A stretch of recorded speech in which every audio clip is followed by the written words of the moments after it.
Hey, good afternoon, everyone. It is a little after market close here on Monday. Wanted to touch base with you guys after the weekend and after we saw um, how the trading activity went. Obviously, from the weekend, there was some bearish news coming out of the weekend with rains in Argentina, and then all of a sudden, the markets opened up lower last night and continued accelerating lower. So what I want to do is just kind of walk through exactly what price is telling us at the moment and exactly what happened today and where we think the market may be headed.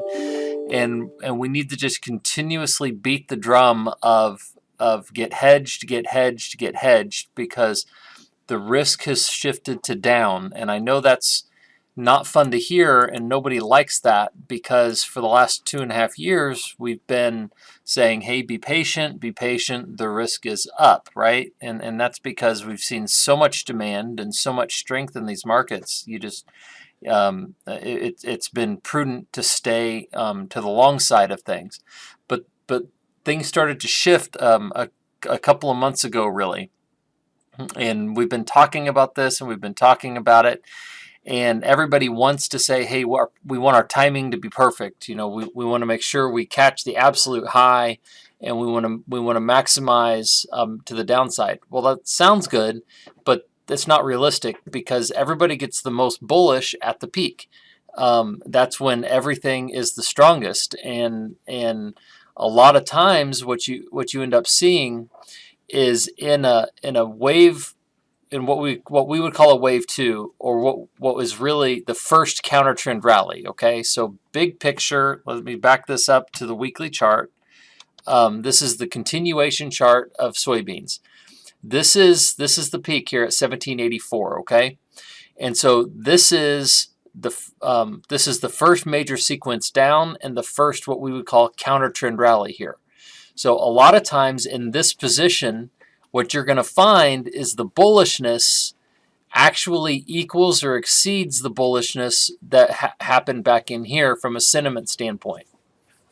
It's very common in Elliott wave analysis and in sentiment analysis. Okay, and I'm not going to go into a lot of the details about it, but whether you're looking at the S&P 500 or Apple or corn or oil, you name it, sentiment doesn't change because human behavior doesn't change. So it's not unusual for us to see, oh, hey, the tightest balance sheet yet might come at this point, and the bullishness might be the most extreme. Like, hey, we have a massive drought in Argentina, and then the market just really does not react well to it and moves lower. So that's a warning sign that that underlying market conditions might be changing. And so what we have here is a weekly chart that's threatening to break out the bottom side of the cloud. In fact, today you can see that it actually touched the bottom side of the weekly cloud and reversed from it. If it is able to break below it, I really think look out below. Now, if we move this back to daily chart level and on the March contract, you can see the bearishness starting to really form. Okay, so you've got this big outside day down, and that followed an outside day up. So that's an extremely rare formation, that it doesn't happen very often. And now we've had follow through to the downside. We've also failed to hold prior highs. We failed to hold any of this support over here, and we've now fallen back into this trading range that held us for the entire duration from the July lows all the way through the last couple of weeks. So I think what we have here is a double false breakout, and we are now headed lower. You really can't get confirmation of that until we break below this range here at 1465. But to the prior point, we need to be hedged, because this move could fall off a cliff, and the market conditions underlying it exist, with the crop size in Brazil, with our new crop, with our new crop contract rapidly falling out of bed in divergence with the old crop, that's not a bullish sign. Some people say, well, the bull spread is working. No, that's not bullish. A bull spread that works is this thing running away in December or November, just kind of chopping away, trying to get it go higher too. So if the bull spread was really bullish, then this thing would be, blowing up through highs, and November would be coming up too. It's not happening. This thing just hasn't fallen out of bed quite as fast yet because there's perceived tightness in the old crop supply. But here's the thing. Brazil is harvesting now. And so all those beans are going to come to market in February, March, April, and May. And so it's those contracts that are going to get pressured the hardest. And so the downside is the greatest in the nearbys. So if you have soybeans in a bin, you've got to sell them. If you have soybeans growing in the field, you've got to sell them because the risk is lower, not higher. There's very little on the horizon that would say, hey, we've got to buy beans because demand is getting stronger or supply is getting smaller.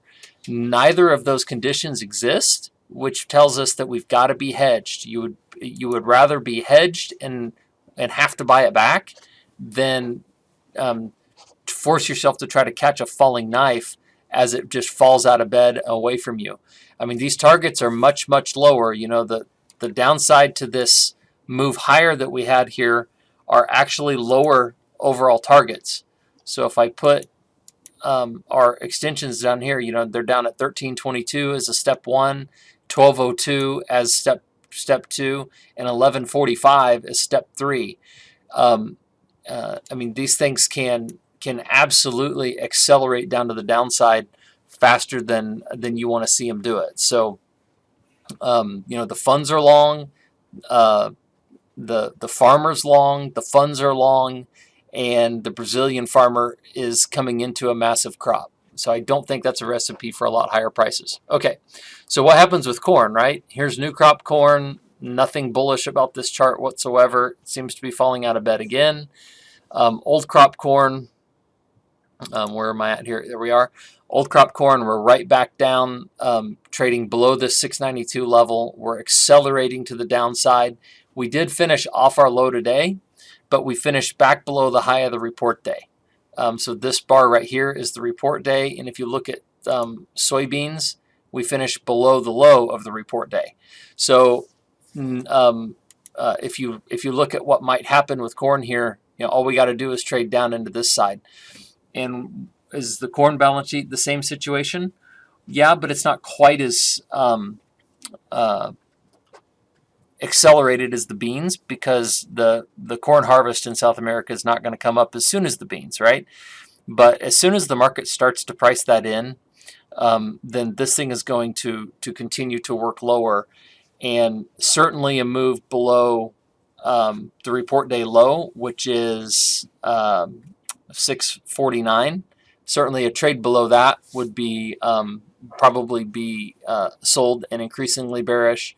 And where does this count to? This counts all the way down to 602, really at best, probably closer to this prior low down here at 568 at some point in the near future.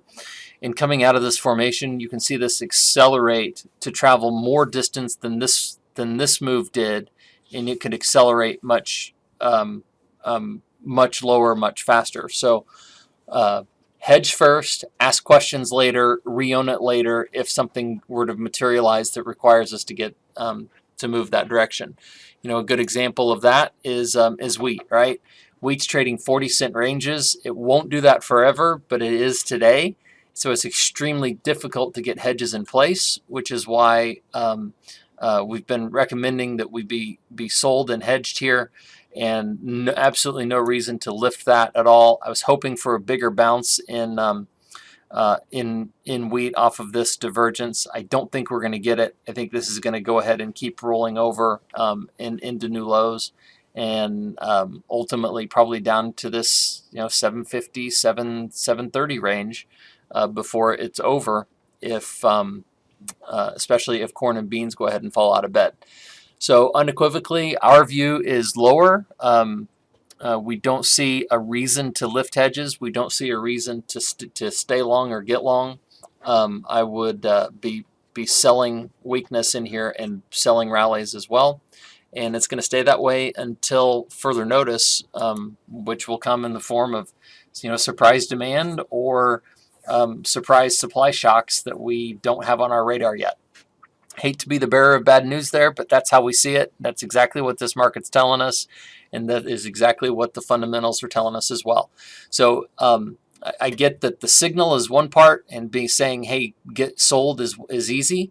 The hard part is how do you do it? Do you do an HTA? Do you do a cash sale? Do you have an options position? Do you take a short futures position? What do we do with basis? All those are great questions. All those are things you've got to be thinking about, and we're here to help you out with that, because that is the hardest part of the business, is understanding what position to be in and when. So with that, that's 11 minutes.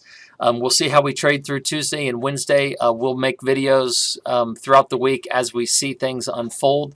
But for today, we are looking lower and look for no reason at all to step in and buy it. Any little counter trend rally, in our view, is something that's got to be dumped.